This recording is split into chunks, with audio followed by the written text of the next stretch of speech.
அஸ்ஸலாமு அலைக்கும் ரஹ்மத்துல்லாஹி வரகாத்துஹு. எல்லாரும் எப்படி இருக்கீங்க? அல்ஹம்துலில்லாஹ் நான் ரொம்ப நல்லா இருக்கேன். இன்னைக்கு என்ன விலாக்னா, இன்னைக்கு ஒரு டே இன் மை விலாக் தான். மோஸ்ட்லி நம்ம அந்த வீடியோ தானே எடுப்போம். அதே மாதிரி இன்றைக்கும் டே இன் மை விலாக் தான்.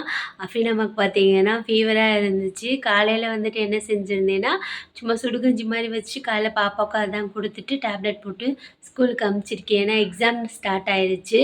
இல்லைன்னா லீவ் போட்டுருவேன். மிட்டம் வந்துட்டு எனக்கு செகண்ட் எக்ஸாம் தமிழ் எக்ஸாம் மேடம்க்கு. நைட் நல்லா தான் தூங்குனாங்க. மிட் நைட்டில் ஃபீவர் வந்துருச்சு. நேற்று பார்த்திங்கன்னா அஃப்லா குட்டிக்கு ஃபீவர் வந்துருச்சு. வாமிட்லாம் எடுத்துகிட்டு ஒரு வழி ஆயிட்டாங்க. பாயிலெல்லாம் எடுத்துட்டாங்க. அலசுறதுக்காக எடுத்து வச்சுருக்கேன் இங்கிட்டு. இந்த பாய் ஃபுல்லாக பார்த்தீங்கன்னா வாமிட் எடுத்துட்டா. அலசிட்டு வச்சுருக்கேன். நல்லா வந்துட்டு சோப் போட்டு அலசணும்ல, அதனால் வச்சுருக்கேன் அலசணும். அது என்னன்னு தெரியல, எக்ஸாம் ஃபீவராக இருக்கும்னு நினைக்கிறேன். ஆனால் அஃபீனுக்கு அப்படிலாம் வராது. ஏன்னா அஃபீன் வந்துட்டு எல்லாத்தையுமே படிச்சிருவா. மேக்ஸ் தான் கொஞ்சம் என்ன சொல்கிறது, கொஞ்சம் பயப்படுவா. படிச்சிருவா. என்ன பண்ணுவா தெரியுமா, சப்ராக்ஷனில் வந்துட்டு அடிஷனை பண்ணிட்டு வந்துடுவா. அடிஷனை வந்துட்டு சப்ராக்ஷனில் பண்ணிட்டு வந்துடுவா. இப்போ வந்துட்டு சேஞ்ச் ஆகிட்டா. அந்த 2 என்ன சொல்கிறது, 95 மார்க் எடுப்பான்னு வைங்களேன். ஒரு ஒரு ஒரு டைம் வந்துட்டு அந்த மாதிரி பண்ணிட்டு வந்துட்டா. அப்புறம் வந்துட்டு நான் சொன்னேன், எப்போ போட்டாலுமே மேக்ஸ் வந்துட்டு நீ 1 டைம் போட்டுட்டு செக் பண்ணணுமா, அப்போ தான் வந்துட்டு கரெக்டாக இருக்குன்னு சொல்லிட்டு. அன்றைக்கி ஆனால் அந்த டைம் மட்டும் அவளுக்கு கொஞ்சம் ஃபியராக இருக்கும், பயமாக இருக்கும். மேக்ஸ் மட்டும் நம்ம கரெக்டாக போட்டுடணும்னு சொல்லிட்டு. ஆனால் தமிழ் எக்ஸாமுக்கு எதுக்கு ஃபீவர் வந்துருச்சுன்னு தான் தெரியலை. ரொம்ப நாள் ஆச்சுல ஃபீவர் வந்து, அதுவும் வந்துட்டு போகணும்ல, அதனால் வந்திருக்கும் போல் இருக்குது. பார்த்திங்கன்னா ஸ்கூலுக்கு அமுச்சு வச்சுட்டேன். ஆனால் எனக்கு தான் பார்த்திங்கன்னா கொஞ்சம் ஒரு மாதிரி இருக்குது. அஃபீனுக்கு எக்ஸாம் ஃபீவர் அந்த மாதிரிலாம் வராது. சம்டைம்ஸ் வந்துட்டு ஃபீவர் அதிகமாகிடுச்சுன்னா வாமிட் எடுத்துருவாளா, அதனால் கொஞ்சம் பயமாக இருக்குது. வாந்தி கிந்தி எடுத்துடக்கூடாதுன்னு சொல்லிட்டு. ஃபீவர் அதிகமாகிடுச்சுன்னா அவங்க மிஸ்ஸை கால் பண்ண சொல்லியிருக்கேன் எக்ஸாம் முடிஞ்சோடனே. இன்ஷால்லாம் வந்துட்டு எல்லாம் லேஸாக்குவான். அஃப்ரா குட்டி வந்துட்டு காலைல எந்திரிச்சிட்டு அவங்க அக்கா போனோடனே படுத்து தூங்கிட்டாங்க. அவங்களுக்கு இன்றைக்கி சுடுகஞ்சி தான். அஃபீன் அத்தாக்கு வந்துட்டு நேற்று சாப்பாடு மிஞ்சி இருந்துச்சுல, அதில் தண்ணி ஊற்றி வச்சுருந்தேன். அதுதான் எங்கள் 2 பேருக்குமே. அவங்களுக்கு தயிர் ஊற்றிட்டு கருவாட்டானம் இருந்துச்சா, நேற்று நம்ம வீட்டில் கருவாட்டானம், அதை அப்படியே கொடுத்து விட்டாச்சு. ஃபஸ்ட்லாம் கருவாட்டானம் அவ்வளோவா சாப்பிட மாட்டாங்க. இப்போ வந்துட்டு அப்பப்போ சாப்பிட்டுக்கிறாங்க. கஞ்சிக்கு நல்லா இருக்குன்னு சொல்லிட்டு. ஆனால் ஓயாமல் கொடுத்து விட்டாலும் சாப்பிட மாட்டாங்க. அப்புறம் லஞ்ச் இன்றைக்கி என்ன பண்ணலாம் அப்படின்ற விலாக் தான் இது. மிஷினில் துணி போட்டுட்டேன். சொன்ன மாதிரி பாப்பாவுக்கு லஞ்சுமே சுடுகஞ்சி தான் கொடுத்து விட்டேன்.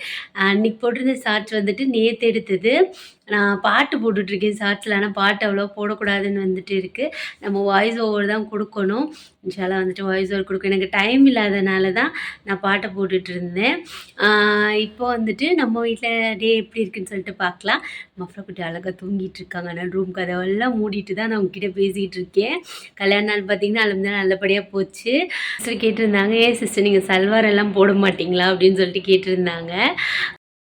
ஆஃப்டர் டெலிவரி பார்த்திங்கன்னா நம்ம கொஞ்சம் வெயிட் போட்டுருவோம்ல, அந்த மாதிரி வந்துட்டு கொஞ்சம் வெயிட் ஆயிடுச்சா, அதனால் எந்த ட்ரெஸ் போட்டாலும் டைட்டாக இருக்குது. அதனால் கொஞ்சம் மனசு கஷ்டமாக இருக்கும் தெரியுமா. நம்ம ஆசைப்பட்டு ட்ரெஸ் எடுத்திருப்போம், ஆனால் அதெல்லாம் போட முடியலையே அப்படின்னு சொல்லிட்டு கொஞ்சம் கஷ்டமாக இருக்கும். ஜாக்கெட்டுமே பார்த்திங்கன்னா அப்படி தான் டைட் ஆயிடுச்சு. அதை வந்து பிரித்து போடும்போது எவ்வளோ கஷ்டமாக இருக்குது தெரியுமா. வெயிட் லாஸும் பண்ண முடியலை. என்ன செய்கிறது, நமக்கு பசிக்குதுல்ல, அதனால் வந்துட்டு சாப்பிட வேண்டியதாக இருக்குது. அப்படி நம்ம டயட்டில் இருக்கணும்னு சொல்லிட்டு சாப்பிடாம இருந்தோன்னு வைங்களேன், நமக்கு 30+ ஆனனால ஏதாவது ஒரு ஹெல்த் இஷ்யூ வந்துடுது. ஹெல்த்தியான டயட்டு நமக்கு இருக்க தெரியல. அப்படி இருந்தாலும் நைட் சாப்பிடாமல் இருக்கணும் அப்படிலாம் இருக்கா. அப்படிலாம் இருந்தால் எனக்குலாம் தூக்கமே வராது. நைட் அந்த கொஞ்சோண்டு சாப்பாடாச்சும் சாப்பிட்டுட்டு தான் தூங்கணுமே. அதை அப்படியே பழக்கிட்டாங்க நம்மளை, என்ன பண்ண முடியும்.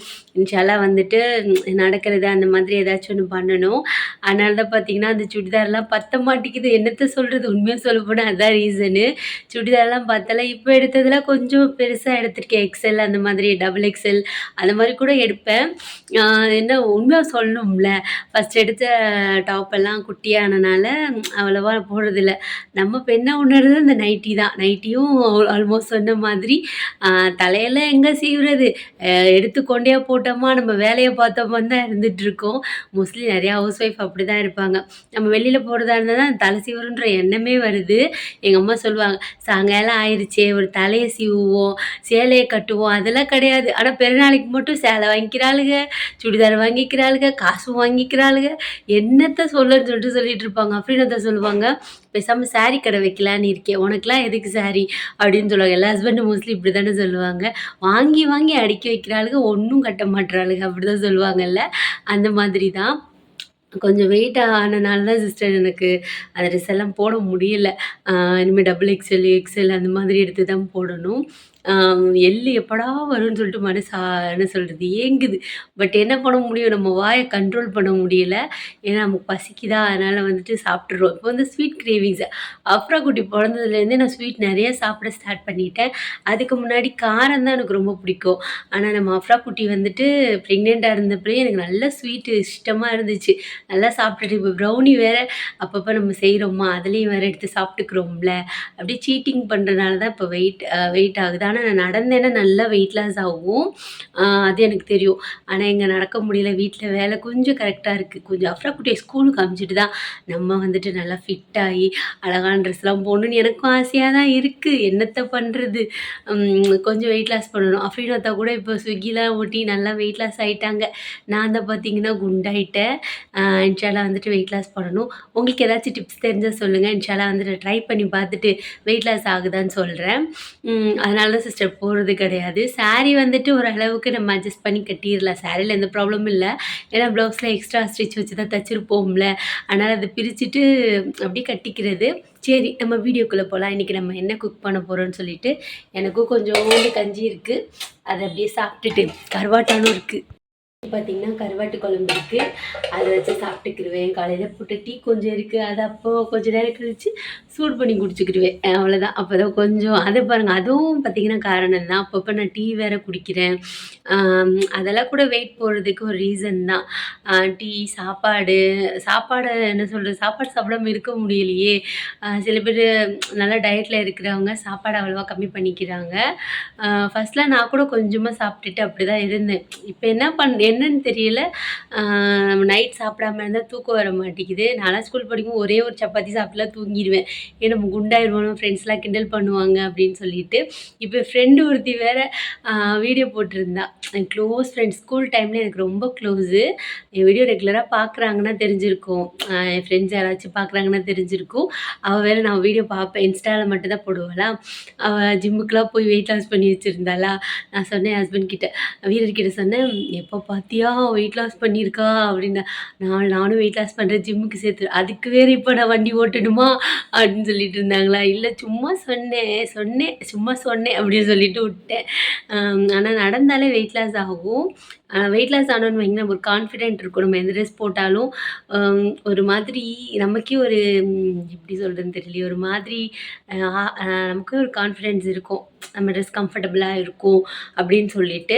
அதனால அது ஒண்ணு தான் ரீசன். அப்புறம் ஹெல்த் ப்ராப்ளமும் அவ்வளவா வராம இருக்கும். அது ஒரு ரீசனு. ஹெல்த்தியான வெயிட் லாஸா இருக்கணும். நம்ம சாப்பிடாம இருந்துட்டு அந்த மாரி லாஸ் பண்ணோம்னா, கண்டிப்பா ஹெல்த் இஷ்யூ வரும். நம்ம ப்ராப்பர் வெயிட் லாஸ் தெரியல நடக்கலாம். முடிஞ்ச வரைக்கும் நடக்கலாம். ஆனா ஃபுட்டெல்லாம் கண்ட்ரோல் பண்ண தெரியல. ஆனா சாப்பாடு கொஞ்சம் கம்மி பண்ணிக்கணும். நம்ம சோறு சாப்பிட்றோம்ல, அத கம்மி பண்ணிட்டு, இன்ஷா அல்லாஹ் நைட்டு நாஸ்டா ஏதாவது சாப்பிட்டு பழகணும். அப்படிதான் வெயிட் லாஸ் பண்ணணும். அப்படிதான் நான் பண்ணுவேன். காலையில வந்துட்டு இப்போ 2 தோசை சாப்பிட்டோன்னு வைங்களேன், மதியானம் கொஞ்சமா சாப்பாடு. நான்வெஜ் சாப்பிடலாம். சாப்பாட வந்துட்டு கம்மியா சாப்பிட்டுட்டு, நான்வெஜ் சாப்பிடலாம். அதெல்லாம் வெயிட் போடாதுன்னு எனக்கு போடாது. ஆனா சாப்பாடால தான் வெயிட் போடுது. சரி, நம்ம வந்துட்டு துணி மிஷின்ல போட்டிருக்கேன். அப்படியே பாயெல்லாம் அலசிட்டு மேடம் நல்லா தூங்கிட்டு இருக்காங்க. டிஸ்டர்ப் பண்ணக்கூடாது. ஓகேவா? நம்ம ஹால்லேயும் பார்த்தீங்கன்னா, கழட்டி வச்சிருந்த ஊஞ்சல அத மாட்டி விட்டாச்சு.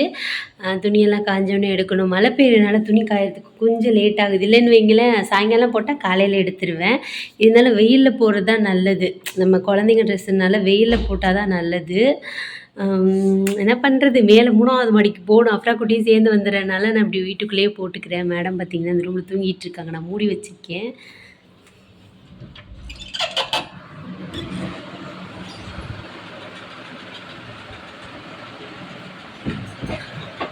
நல்லா தூங்கிட்டு இருக்காங்க. மேடம் நல்லா தூங்கிட்டு இருக்காங்க.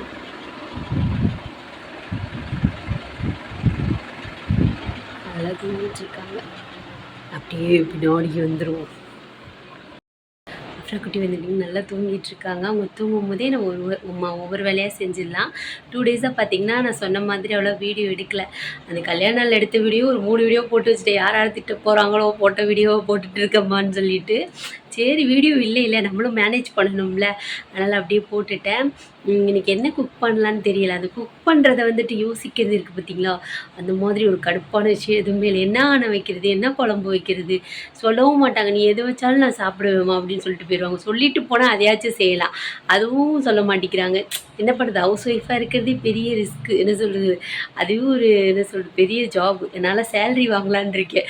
அந்த மாதிரி யாருக்கெல்லாம் தோணி இருக்குன்னு சொல்லுங்கள். நான் சொல்லுவேன், நான் வீட்டில் எம்பிட்டு வேலை செய்கிறேன், ஒழுங்காக சேலரி கொடுங்க அப்படின்னு சொல்லலான் இருக்கேன்.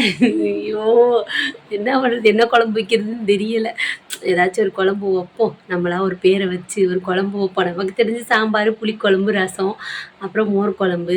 அந்த குழம்புலையே மாற்றி ஏதாவது ஒரு குழம்பு வைப்போம். அதுக்கு முன்னாடி சாப்பிட்றலாம். பாப்பாவோட வாட்டர் பாட்டில்லாம் ஊற வச்சுருக்கேன், அதை கழுவிட்டு சுடு தண்ணியில் கழுவிட்டு குட்டி குட்டி வேலை இருக்கும்ல அதெல்லாம் முடிச்சிடலாம். வாஷிங் மிஷினில் துணி போட்டாச்சு, ஃபஸ்ட்டு சாப்பிட்ணும். கஞ்சி எடுத்தாச்சு.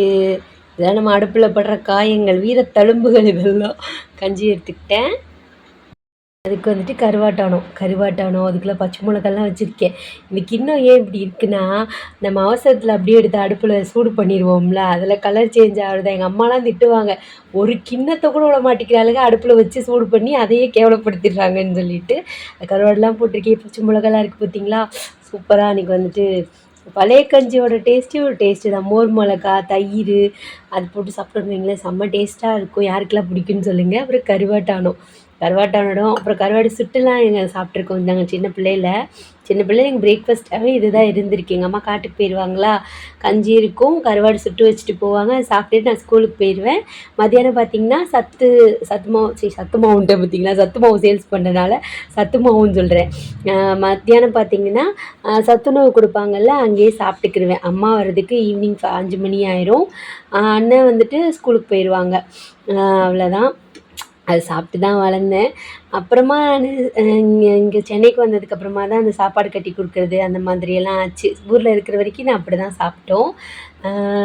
இதை பார்த்தோன்னே யாருக்கு இப்போ டெம்ட் ஆச்சுன்னு சொல்லுங்கள். பழைய கஞ்சியும் கருவாட்டானமும் யாருக்கு பிடிக்கும்னு சொல்லுங்கள் மறக்காமல். அப்புறம் பார்த்திங்கன்னா சத்துமாவும் அரைச்சிருக்கேன். யாருக்காவது வேணும்னா கண்டிப்பாக வந்துட்டு மெசேஜ் பண்ணுங்கள். ஸ்க்ரீனில் வந்துட்டு என் நம்பர் கொடுக்குறேன். 1/4 கிலோ பார்த்திங்கன்னா 200 ருபீஸு. யாருக்கு வேணும்னு சொல்லிட்டு சொல்லுங்கள். கறி மசாலா வந்துட்டு 1/4 கிலோ 150 ருபீஸு. யாருக்காவது வேணும்னா கண்டிப்பாக காண்டாக்ட் பண்ணுங்கள். அவ்வளோதான், சொல்லணும்னு நினச்சேன், மறந்து போயிட்டேன். நேற்று தான் பார்த்திங்கன்னா சத்துமாவு காலி ஆகிடுச்சு, ஃபுல்லாக அரைச்சிட்டு வந்திருக்கேன். நியூ பேட்ச்சு, நம்ம வச்சு யூஸ் பண்ணலாம். 6 to 7 months வரைக்கும் நம்ம வச்சு யூஸ் பண்ணலாம். எந்த ப்ரிசர்வேட்டிவுமே நான் ஆட் பண்ண மாட்டேன். ஆல்ரெடி உங்களுக்கு தெரியும் எப்படி மேக் பண்ணுறேன்னு வீடியோ போட்டிருக்கேன். ஃபேன் ஒரு சவுண்ட் கேட்கும், நான் பேசுறது அவ்வளோ கேட்காது, ஏன்னா பாப்பா ரூமை திறந்து வச்சுருக்கேன்னா அதனால். யாருக்காவது வேணும்னா சொல்லுங்கள். கறி மசாலாவிலையுமே நம்ம வீட்டில் அரைக்கிறது தான், எந்த ப்ரிசர்வேட்டிவுமே போட மாட்டேன். நிறைய பேர் வாங்கிட்டு ரெண்டுமே நல்லா இருக்குன்னு சொல்லியிருக்கீங்க, அல்ஹம்துலில்லாஹ். அப்புறம் ப்ரௌனியும் யாருக்கு வேணும்னு சொல்லிட்டு மறக்காமல் சொல்லுங்கள். 1/2 kg பார்த்தீங்கன்னா 400 ருபீஸ்க்கு கொடுத்துட்ருக்கேன். வேணும்னா கண்டிப்பாக சொல்லுங்கள். இது வரைக்கும் என்கிட்ட வாங்கின எல்லாருமே உண்மையாக சொல்லப்போனால் நல்ல ரிவ்யூஸ் தான் கொடுத்துருக்கீங்க, அல்ஹம்துலில்லாஹ். அது வரைக்கும் ரொம்ப சந்தோஷம். சரி, இப்போ வந்து சாப்பிட்றதுலாம் சாப்பிடணும் சொல்லி எப்போதாம்மா சாப்பிடுவேன்னு கேட்காதீங்க, சாப்பிட போகிறேன். இப்படிலாம் நீ கஞ்சி இதெல்லாம் குடிச்சின்னா எங்கிட்டு வெயிட் லாஸ் ஆகிறதுன்னு கேட்பாங்க பாருங்களேன் 2 பேர் வந்து கமெண்டில். என்ன பண்ணுறது, அதை வேஸ்ட் பண்ண முடியாது. நம்ம எப்படி சாப்பாடு அளந்து போட்டாலுமே சம்டைம்ஸ் மிச்சமாயிருமா. சரி, அதில் அஃப்ரீனாத்தோட பிரேக்ஃபாஸ்ட்டும் முடிஞ்சிருது, என்னோட பிரேக்ஃபாஸ்ட்டும் முடிஞ்சிருது. இல்லைன்னா தான் பாப்பாவுக்கு செய்வேன்ல, அப்போ எக்ஸ்ட்ரா வந்துட்டு கொஞ்சம் செஞ்சுட்டு அஃப்ரீனாத்தான் கொடுத்து விட்ருப்பேன். அஃப்ரா குட்டிக்கும் கொடுத்துருவேன். அஃப்ரா குட்டிக்கு சத்து மாவு அந்த மாதிரி கூழ் கொடுப்பேன், இல்லைன்னா கூழ் கொடுப்பேன். இன்றைக்கி பாப்பாவுக்கு சுடு கஞ்சி தான். சரி, சாப்பிட்டு வந்துடலாம். நம்ம ஃபஸ்ட்டு எல்லாம் ரெடியாக நம்மளை வந்துட்டு வான்னு கூப்பிடுது, அதை வெயிட் பண்ண வைக்கக்கூடாது, போய் சாப்பிட்டுட்டு வந்துடலாம். இப்போ என்னன்னே தெரியல, ஒரு 1 வீக்காகவே அஃப்ரா குட்டி வாயில் வாங்கினா இந்த மாதிரி தான் வச்சுக்கிறா. சின்ன பிள்ளைல அஃப்ரீன் அப்படி தான் பண்ணிக்கிட்டு இருந்தா. அந்த பிளெண்டர் இருக்கும்ல, அதை வச்சு பயமுறுத்திட்டு இருந்தேன். ஃபஸ்ட்டில் ஹேர் ட்ரையருக்கு பயந்துட்டு கொஞ்சம் சாப்பிட்டுட்டு இருந்தா. சரி, இதுக்காச்சும் பயந்து சாப்பிடுவானா, சாப்பிடவே இல்லை. சரி, நம்ம குக்கிங்கை ஸ்டார்ட் பண்ணலாம், ஏன்னா கேஸ் ஆஃபீஸ்லேருந்து ஆள் வரேன்னு சொல்லியிருக்காங்களா. ஏன்னா கேஸ் கொஞ்சம் லீக் ஆகிட்டே இருக்குது, அது எதில் லீக் ஆகுதுன்னு தெரியலை. வந்து செக் பண்ணிட்டாங்கன்னா கொஞ்சம் பெட்டராக இருக்கும்ல, அதனால் அவங்கள கூப்பிட்ருக்கேன். இருந்தாலும் மனசு கேட்காதுல்ல, அதனால் பாப்பாவுக்கு ஒரு முட்டையில் அந்த மாதிரி கிண்டி கொடுத்தா அதை கொஞ்சம் சாப்பிடுவாங்க. அதனால் அந்த மாதிரி கிண்டி எடுத்து வச்சாச்சு. அஃபீனத்தை வரும்போதே இந்த கொத்தமல்லியை தூக்கிட்டு வந்தாங்க. என்னன்னு என்னன்னு தெரியலை. ஒரு நாள் ஒரு தக்காளி வெங்காயம் வாங்கிட்டு வர மாட்டாங்க. இன்றைக்கி என்னமோ கொத்தமல்லி எடுத்துகிட்டு வந்தாங்களேன்னு ஆச்சரியப்பட்டு கேட்டால் அவங்க கூட வேலை செய்கிறவங்க வாங்கி கொடுத்தாங்களாம். அதை எடுத்துகிட்டு வந்தாங்கன்னு சொல்லிட்டு இருந்தாங்க. ஃபஸ்ட்டு பாப்பாவுக்கு முட்டையை கொடுத்துடலாம். காலையிலேருந்து எதுவுமே சாப்பிடல. இத்தனைக்கும் காலைல பால் குடிக்கிறனால தான், காலைல நம்ம டப்பா பால் இப்போ வந்து ஸ்டார்ட் பண்ணியிருக்கோம்ல, அது குடிக்கிறதுனால தான் சாப்பிடல போலன்னு சொல்லிட்டு காலைல பாலும் நான் கொடுக்கல. 2 வாய் கஞ்சி மட்டும் அவங்க அக்காவுக்கு வச்சுருந்தது சாப்பிட்டா, அவ்வளோதான். அதுக்கப்புறம் சாப்பிடல. அப்புறம் கேஸ் ஆஃபீஸ்லேருந்து வந்துட்டாங்க. அவங்க செக் பண்ணிகிட்டு இருந்தாங்க. அடுப்பில் ஒலை பாதிலேயே வந்துட்டு இருந்துச்சு. அடுப்பை ஆஃப் பண்ணிவிட்டு ஃபஸ்ட்டு செக் பண்ணுற வேலையை பார்க்கலான்னு சொல்லிட்டு செக் பண்ணிகிட்டு இருந்தாங்க. டியூபும் போயிடுச்சுன்னு சொன்னாங்க. ரெகுலேட்டரும் ப்ராப்ளமாக இருக்குமா அப்படின்னு சொன்னாங்க. ஏன்னா நம்ம எப்போ ஆன் பண்ணாலுமே எப்படி சொல்கிறது, நம்ம கீழே ஆன் பண்ணுவோம்ல, அதை ஆன் பண்ணி வச்சாலே ஸ்மெல் வந்துகிட்டே இருந்துச்சு. இப்போல்லாம் பார்த்தீங்கன்னா அங்கிட்டு வெடிக்குதுன்றாங்க, இங்கிட்டு வெடிக்குதுன்றாங்க. கொஞ்சம் பயமாக இருக்கும்ல, அதனால தான் கொஞ்சம் செக் பண்ணிடுது. சிலிண்டர் மட்டும் கொஞ்சம் கேர்ஃபுல்லாக இருக்கணும். அப்புறம் நிறைய பேர் என்ன கத்தி யூஸ் பண்ணுறீங்கன்னு கேட்டாங்க. நான் தகர கத்தி இந்த இருக்கும்ல, அதான் யூஸ் பண்ணுறேன். அது 20 ரூபா தான், நல்லா கட் பண்ணும். இன்றைக்கி நம்ம வீட்டில் என்ன ஆனன்னு பார்த்தீங்கன்னா, ஒரு வேலையை கண்டுபிடிச்சாச்சு. தக்காளி ரசம் தான். தக்காளி குழம்பு, தக்காளி ரசம் இல்லை, தக்காளி ரசம் வேறு மாதிரி வைப்போம். தக்காளி குழம்புல அப்படியே முட்டை உடச்சி ஊற்றி வைப்போம்ல, அந்த மாதிரி தான். இவன் வேறு அப்பப்போ வந்து நம்ம டார்ச்சர் பண்ணுறேன். அந்த முட்டையும் முழுங்கின பாடு இல்லை. என்னன்னு தெரியல, வாயை உம்முன்னு வைக்கணும்னு சொல்லிட்டு விரதத்தில் இருக்கான் போல் இருக்குது. அப்புறம் குட்டி சரி அப்படியே ஊட்டி விட்டுக்கிட்டே வந்துட்டு இங்கிட்டு குழம்பு வைக்க ஸ்டார்ட் பண்ணிட்டேன். ஆல்ரெடி நான் ரெசிபி அப்லோட் பண்ணியிருக்கேன். தக்காளி ஒரு நிறையா அரைச்சி எடுத்தாச்சு.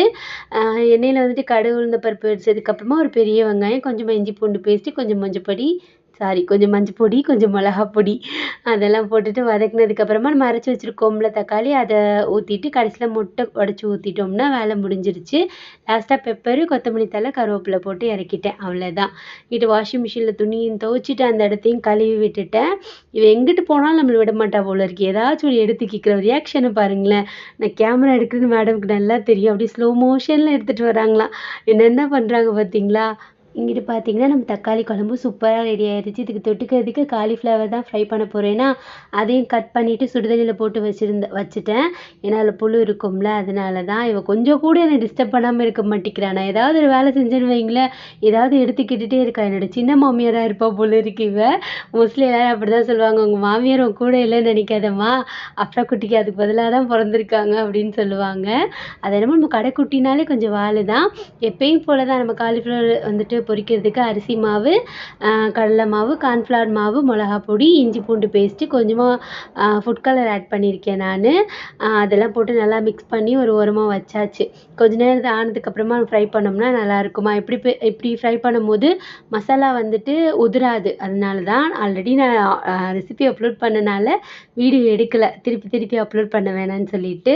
அப்படி நான் என்ன பண்ணுவேன், எப்பயும் போல் எல்லா வேலையும் முடிச்சுட்டு கிச்சனை க்ளீன் பண்ணுவேன்ல, அந்த வேலையை தான் பார்த்துட்டு இருந்தேன். கீழெல்லாம் பெருக்கியாச்சு. இப்போ மாப் போடணும்.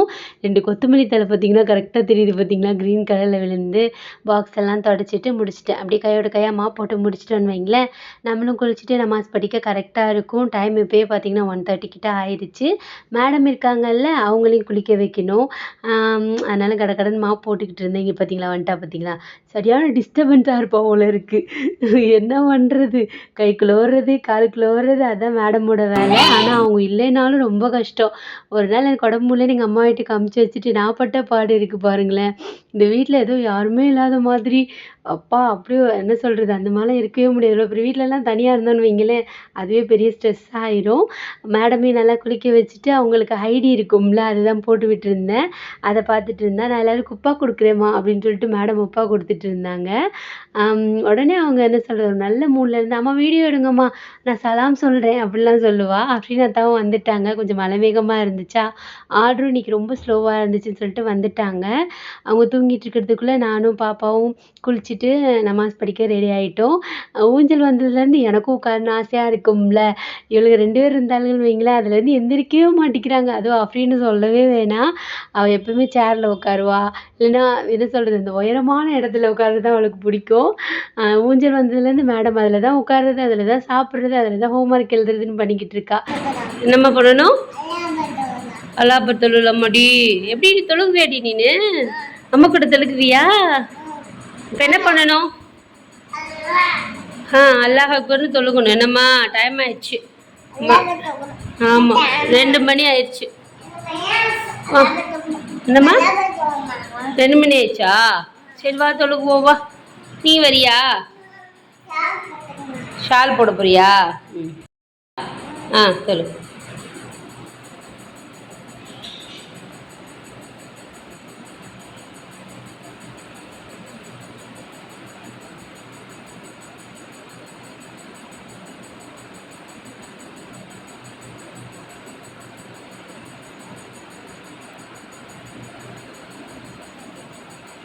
தொழு சலம் தொழு தொழு.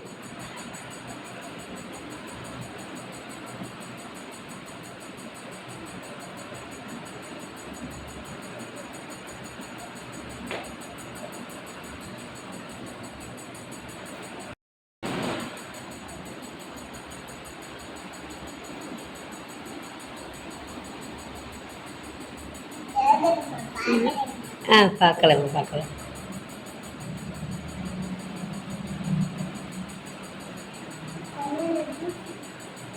அவ்வளோதானா?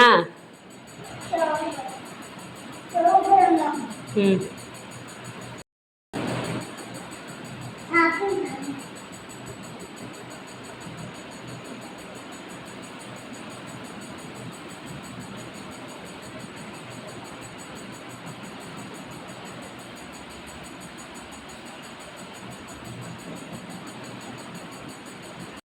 தொழுதுட்டியாம்மா? இப்போ அம்மா தொழுகுவா? ஆ வாங்க இங்கிட்டு வாங்க. தொழுதுட்டிங்களா? எல்லாரும் சலாம் சொல்லிடுங்க. தொழுதுட்டியா உத்துரு வரஹ்மத்துல்லாஹி மணிக்கு சொல்லவே இல்லை. ஆ வரஹ்மத்துல்லாஹி வரகாத்துஹு. நம்ம அஃப்ரா குட்டி எவ்வளோ அழகாக நமாஸ் படிக்கிறாங்க பார்த்தீங்களா? அதுதான் அந்த டைமில் நான் பேசவே இல்லை. சும்மா அவள் என்ன பண்ணுறான்னு சொல்லிட்டு பார்த்துட்டே இருந்தேன். நம்ம மத்தியானத்தில் கையை ஆட்டுவாங்கல்ல, சில பேர் ஆட்டுவாங்க, சில பேர் ஆட்ட மாட்டாங்க. அவள் யாரையும் நோட் பண்ணியிருக்கா. நான் உண்மையாக சொல்லப்போனால் நான் அந்த கையை ஆட்டுற மாதிரிலாம் நான் பண்ண மாட்டேன். எப்படி சொல்கிறது, நாங்கள் தொழுக போயிருந்தோம்ல, அப்போ யாரையும் நோட் பண்ணி இருந்திருக்கா. அவங்க அத்தா அந்த மாதிரி பண்ணுவாங்க. அவங்க அத்தாவும் நோட் பண்ணலா, இல்லை வேறு யாராவது நோட் பண்ணி அந்த மாதிரி பண்ணுறாளான்னு எனக்கு தெரியலை. எனக்கே ஒரு மாதிரி ஆச்சரியமாக இருந்துச்சு. பாரு எவ்வளோ அப்சர்வ் பண்ணுறான்னு சொல்லிட்டு அப்படின்னு சொல்லிட்டு அப்படியே நானும் நமாஸ் படித்து முடிச்சுட்டு கொஞ்சம் ஆர்டர்லாம் இருந்துச்சு. அதை வந்துட்டு பேக் பண்ண ஸ்டார்ட் பண்ணிட்டேன். யாருக்காவது சத்துமாவு ஆல்ரெடி சொல்லிட்டேன்ல, சத்துமாவு வேணும்னா கண்டிப்பாக காண்டாக்ட் பண்ணுங்கள். மேடம்க்கு இப்போ வந்துட்டு சாப்பாடு ஊட்டுற நேரம். அவங்க வாயில் முழுங்காமல் இருக்காங்கன்னு சொல்லிட்டு ஊட்டாமலும் இருக்க முடியலை, மனசு கேட்க மாட்டேங்குதுல. அதனால் கொஞ்சமாக நெய்யை ஊற்றிட்டு வெளியில் அப்படியே வேடிக்கை காமிச்சிட்டு அப்படியே ஊட்டிக்கிட்டு இருந்தேன். அவளுக்கு ஊட்டி முடிச்சதுக்கப்புறமா அஃபீனாத்தாவும் நானும் சாப்பிட்ணும். ஏன்னா அஃபீனாம்மாவை கூப்பிட வேண்டிய டைம் வந்துருச்சா. அதனால் நான் வந்துட்டு சூடாக வந்துட்டு காலிஃப்ளவர் பக்கோடா வந்துட்டு ஃப்ரை பண்ணிக்கிட்டு இருந்தேன். மசாலா பார்த்திங்கன்னா ஒட்டாமல் சூப்பராக வந்துச்சு. எண்ணெயில் பார்த்திங்கன்னா கலண்டு விழுகாமல் இருக்குது பார்த்தீங்களா? அதான் பார்த்திங்கன்னா கரெக்டாக இருக்கும். எத்தனை பார்த்தீங்களா சொல்கிறீங்க பார்த்தீங்களா? அதுவும் என்னோடய மேனுஃபேக்சரிங் டிஃபெக்ட் தான். இந்த சொல்கிறது, பார்த்தீங்களா சொல்கிறது, அது அப்படியே வந்துட்டு என்ன சொல்கிறது இருக்குது. என்ன பண்ணுறது, ஒன்றும் பண்ண முடியாது. சாப்பிட்டு முடிச்சோடனே அக்கா வந்தோடனே தூங்கிட்டாங்க 2 பேரும்.